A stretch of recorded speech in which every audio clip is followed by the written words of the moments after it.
ത്രിയേക ദൈവത്തിൻ്റെ തിരുനാമത്തിന് മഹത്വം ഉണ്ടാകും. കർത്താൽ പ്രിയ സഹോദരങ്ങളെ, നിങ്ങളെല്ലാവരെയും ബൈബിൾ ക്രൗൺ പ്രതിദിന പ്രശ്നോത്തരിയിലേക്ക് ക്രിസ്തുയേശുവിന്റെ ധന്യനാമത്തിൽ സ്വാഗതം ചെയ്യുന്നു. ഇന്നലത്തെ നമ്മുടെ ചോദ്യം, നോഹ പെട്ടകം പണിയുവാൻ എന്ത് തടിയാണ് ഉപയോഗിച്ചിരുന്നത്?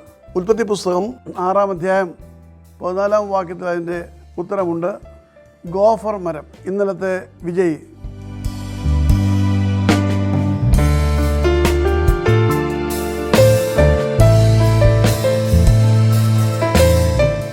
ഇന്നത്തെ ചോദ്യം, ബേത്ലഹേം എന്ന പട്ടണത്തിൻ്റെ മറുപേർ എന്താണ്? ചോദ്യം ഞാൻ ആവർത്തിക്കുന്നു. ബേത്ലഹേം എന്ന പട്ടണത്തിൻ്റെ മറുപേർ എന്താണ്? ഉത്തരങ്ങൾ അയക്കുക. ദൈവം നമ്മെ അനുഗ്രഹിക്കട്ടെ. താഴെ കൊടുത്തിരിക്കുന്ന വാട്സാപ്പ് നമ്പറിൽ നിങ്ങളുടെ ഉത്തരങ്ങൾ അയയ്ക്കുക.